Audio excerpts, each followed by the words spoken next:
Olá, meus irmãos e também meus amigos do canal Retorno da Glória. Que a graça do nosso Senhor e Salvador Jesus Cristo alcance o coração de cada um de vocês. Amém?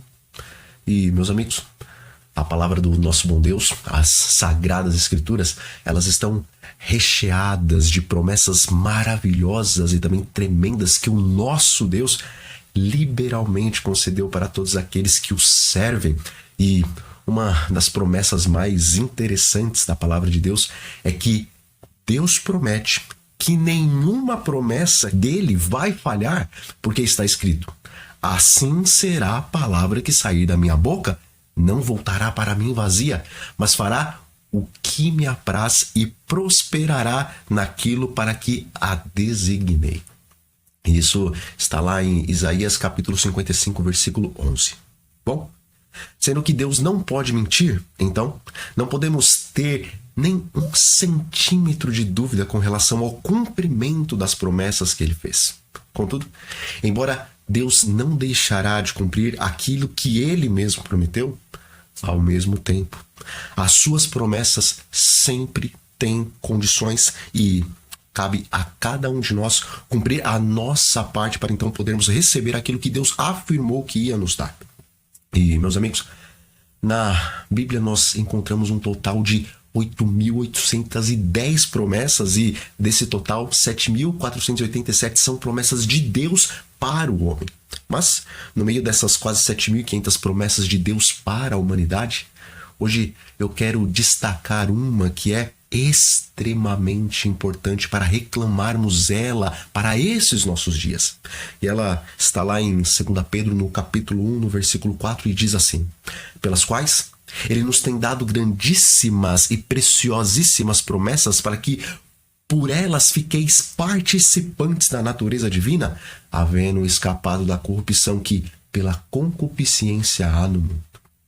Veja, meus irmãos, se soubermos pedir e estivermos prontos para receber as preciosíssimas promessas de santificação do Senhor para as nossas vidas, então, recebendo gradativamente cada uma dessas promessas em nossos corações, em nossas vidas, nós temos então uma outra promessa de que vamos nos tornar participantes da natureza divina. Bom, talvez eu não fui muito claro, talvez eu não fui muito objetivo nessas minhas palavras, mas eu vou dar um exemplo de Cristo e aí os irmãos vão poder entender melhor isso. Veja, o nosso Salvador, ele veio a este mundo em semelhança de carne pecaminosa, como está escrito em Romanos, no capítulo 8, versículo 3, e ele tomou sobre si todas as nossas enfermidades humanas e ele viveu sem pecado. E ele também fez isso não apenas para ser um sacrifício perfeito ao seu Pai, mas ele também fez isso para que os homens não tivessem nenhum temor de que, por causa da fraqueza da nossa carne, nós não conseguiríamos vencer a tentação. Veja, em João, no capítulo 14, no versículo 30, Jesus afirma categoricamente que, um pouco antes dele ser crucificado, o príncipe desse mundo, Satanás, estava então se aproximando, provavelmente para tentar acusá-lo de algum erro, mas nada do maligno havia em Cristo para que Satanás pudesse encontrar qualquer vantagem. E Satanás não podia encontrar nada dele mesmo em Cristo, porque o Salvador não consentia de forma alguma com o pecado e porque nem sequer por um pensamento Jesus cedia a qualquer tentação. Contudo, amigos, no e-book do Desejar de Todas as Nações, lá na página 87, o Espírito de Profecia diz que, assim como Jesus não consentia com o pecado e nem sequer por um pensamento ele cedia à tentação, o mesmo pode acontecer conosco, que temos essa carne fraca e degenerada por quase 6.000 anos.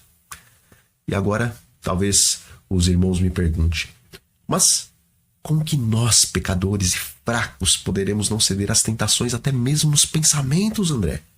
Bom, embora na prática não seja tão simples, pelo menos na teoria, a resposta ela é sim muito simples e muito objetiva. Nós podemos não conceder com o pecado e não ceder às tentações nem sequer por um pensamento, quando fazemos exatamente o mesmo que Jesus fazia. Ou seja, tendo fé nas promessas do Pai e reclamando-as para as nossas vidas. Veja, amigos, embora Jesus ele era sim o Filho de Deus nessa terra, ele não venceu o conflito contra Satanás por sua própria força. E na página 87, o Desejado de Todas as Nações, nos é dito que a humanidade de Cristo, ou seja, a sua carne, estava unida à divindade do Pai, e ele só estava habilitado para o conflito contra a carne, contra o diabo e contra o mundo por causa da presença interior do Espírito Santo. E como foi que Jesus recebeu o Espírito Santo?